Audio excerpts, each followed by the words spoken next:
I'm Rosa, I'm one of the film curators here. May I please joined by Olle Mirme, co-screenwriter of this film. Thank you very much.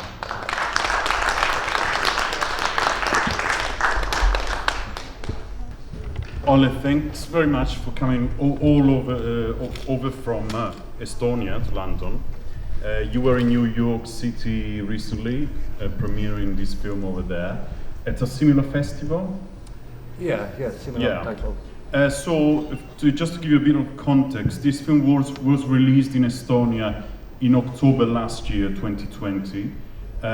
He got 2 nominations for the Estonian Film and TV Awards for Best Actor, Priit Võigemast. Close enough. Close enough. He's one of your top actors in Estonia, if not the top actor. And Best Production Design. This is Margus Paiu's second feature and your first as a screenwriter.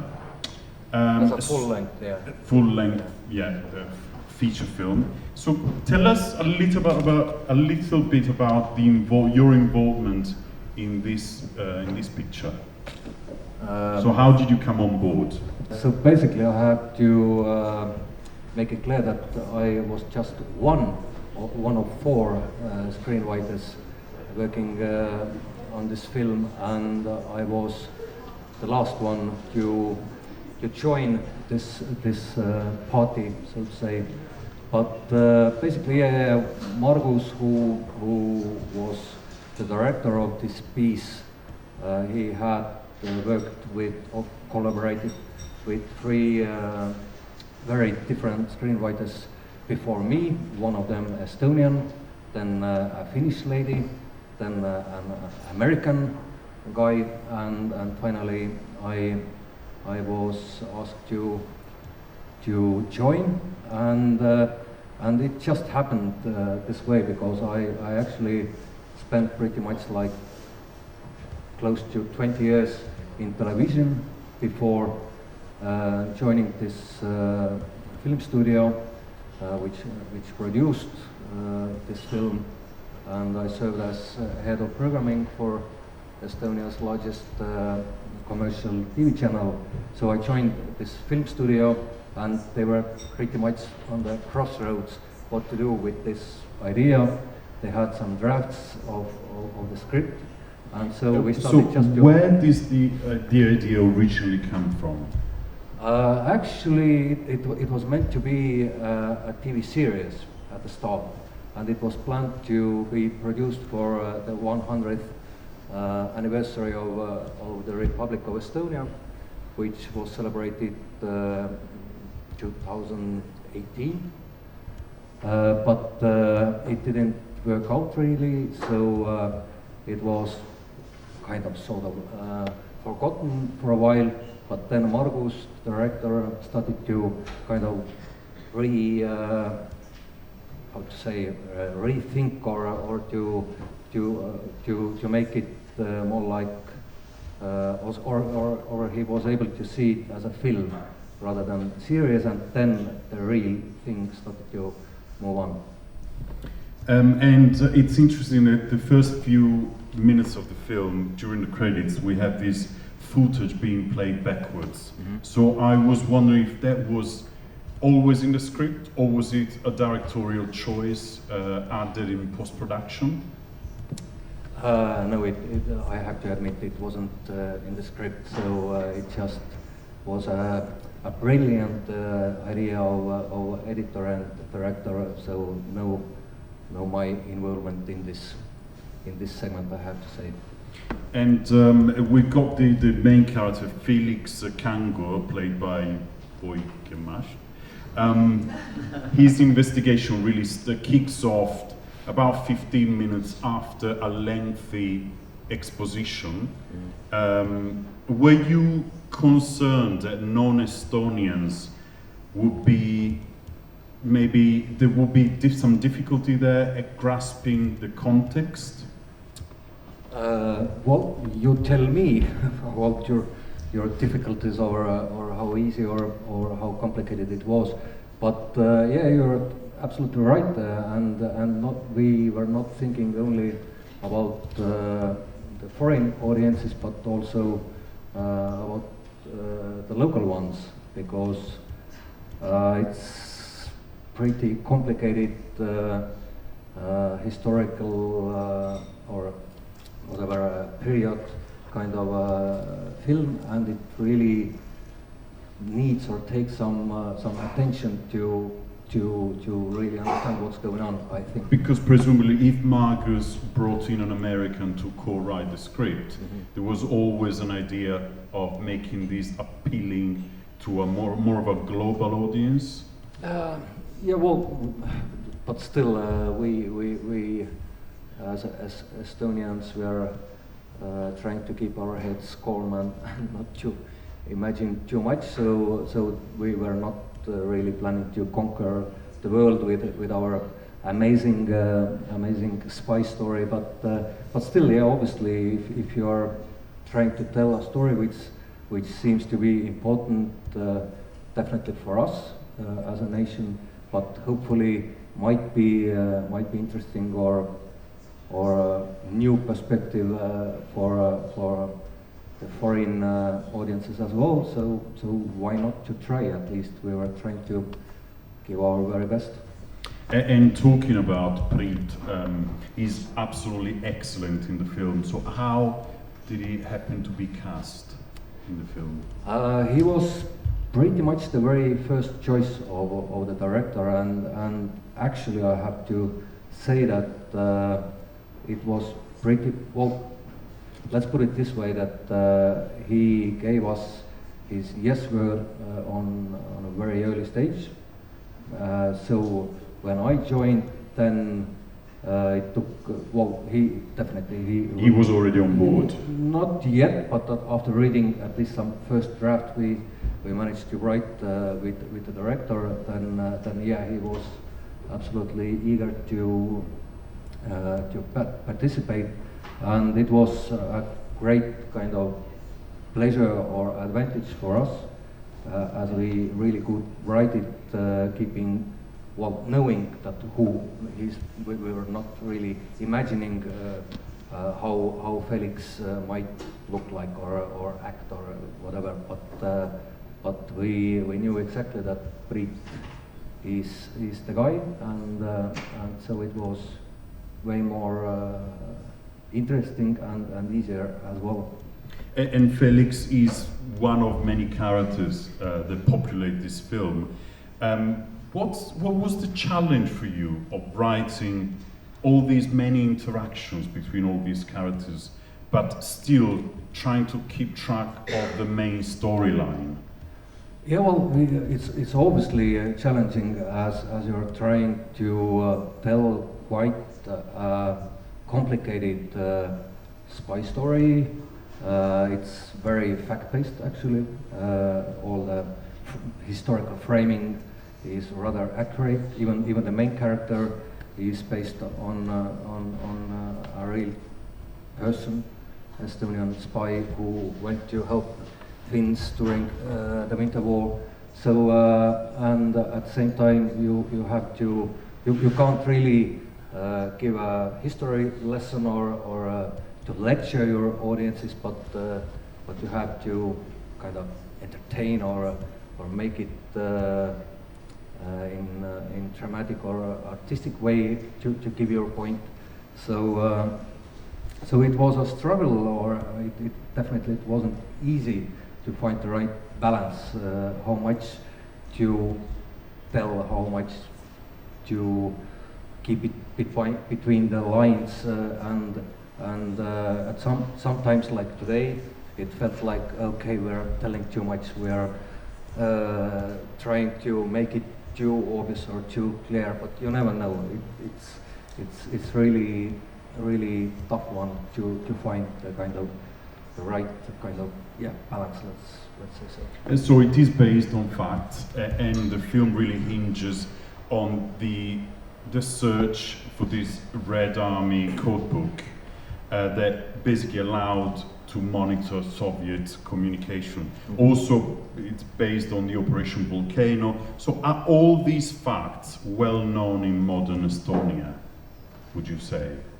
Or do you think that this film maybe would actually help young Estonians to be more familiar with these facts? Yeah, well, to be honest, I think that it's not so very well known. It's way better known now, as the cinema or the film has been in the cinemas for a while now, and it turned to be quite success for us. So many people have seen it back in Estonia. So hopefully now the knowledge has improved a lot. But still, well, everybody knows that okay, the start of World War II was miserable for us. In October 1939, the Russian or Soviet Red Army bases were established in the country, and it took less than a year. So in June 1940, the actual occupation took place, or so they placed the gun on the table in October, and the next June they just took it and used it for the purpose, and everybody knows those facts, but all these, whatever, Operation Volcano, which is actual thing which was prepared by the Red Army, whatever, this main character thing. So there are many minor elements that are not so well known for the wider audience, really. We can ask your son, who's in the audience tonight. The climactic finale, we've got to talk about that. Those exciting last 20 minutes, they have all the tropes of a Hollywood spy movie. So tell us about the inspiration behind it. Well, although I have to say that for us, we were, I'm not quite sure how well did we manage, but we were rather trying to avoid kind of too Hollywoodish actions or solutions. So actually one of our reference films was Tinker Tailor Soldier Spy, starring Gary Oldman. So and you mentioned, like, wasn't it too confusing or something? Then it was a good point for us always to tell ourselves that okay, let's take Tinker Tailor Soldier Spy. For the first half an hour you can't figure out anything. It's completely, you know, what's going on, who's good, who's bad, what's really going on. So yeah, but the end, it was one of the scenes where definitely we can feel some influence for our lovely American co-writer. So yeah, true. So you left that in for him? Not entirely, I have to tell, but still, this was something he really enjoyed, this part of the film. Yeah. I think it's the moment now to open it up to the audience. Esiteks, tere tulemast Londonisse. For the sake of the audience, I just wanted to ask, how was the research done? So you said it was based on a lot of facts. So how did you learn about the spy story? You said the character Felix, he was based on a real person, and all those things. So how did you conduct your research? All right. Well, first of all, I'm actually a real history buff, so I had my homework done beforehand already. So, but still, obviously, it took lots of time and effort to deeper into the details and to find some whatever real facts behind the kind of most known big facts, so to say. So plus we had real good consultants, both historians and some anonymous, unnamed gentlemen from the intelligence side. So yeah, we really took our lessons, and one of our history consultants was actually Mr. Mart Laar, who used to be one of the first, maybe not the first, but one of the first prime ministers of Estonia after regaining or restoring our independence. So yeah, it was definitely different compared to some other film. Although my next project was about medieval crime story, so not much easier, but still, yeah, it's always interesting to find the right facts and to kind of educate yourself in order to be able to tell some story. But talking about the facts, that obviously I have to admit that this love story thing, we really made it up. Probably you were able to guess it.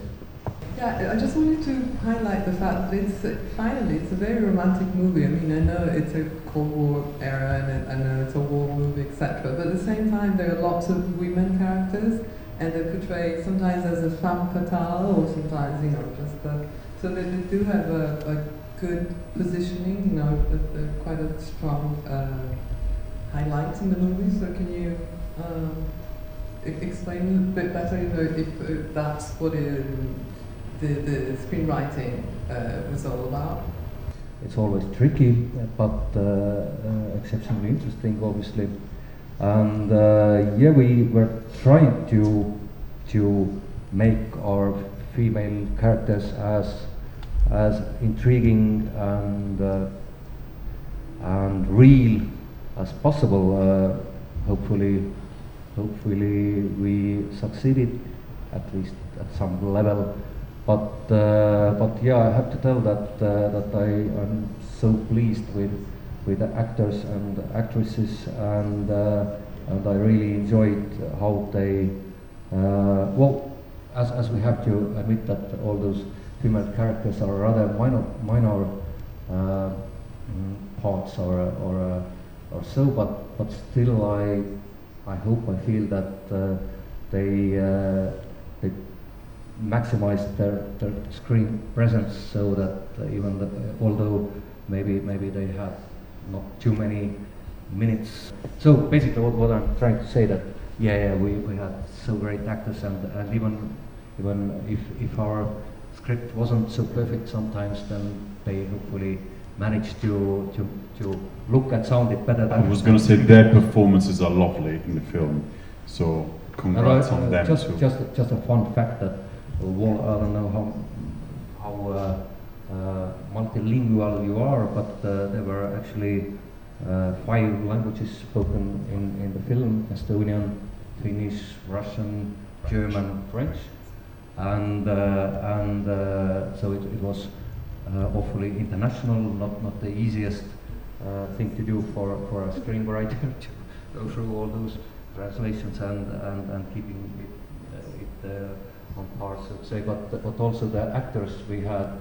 Estonians playing Estonians, Finns playing Finns, and Latvians, Lithuanians playing Russians, plus Russians playing Russians. So it was kind of like a truly international cast. Yeah. Just curious whether I don't speak Estonian or the other language, I speak French, but not the other languages. I'm curious if in the screenwriting, because of the era that it was set in, whether you were trying to use words that would have been specific to that era that might be different words that are being used today. We were trying to give our very best, although we knew from the very start that there will be failures. We will make some mistakes, and that's how it really went. So I've been mentioned about mainly about some Estonian expressions that are too modern or something. But I can survive such kind of complaints, because especially as I mentioned, right now I'm involved in medieval projects, so you can imagine that we have to figure out quite. It's probably not absolute 100% accurate Estonian spoken in early 15th century, I guess. So, but we are trying to at least avoid some too stupidly new words or expressions. And the research will be tough on that next project. It's even tougher, I would say. Yeah. And on that note, can you please join me in thanking Olle Mirme and the film John of War. Thank you very much.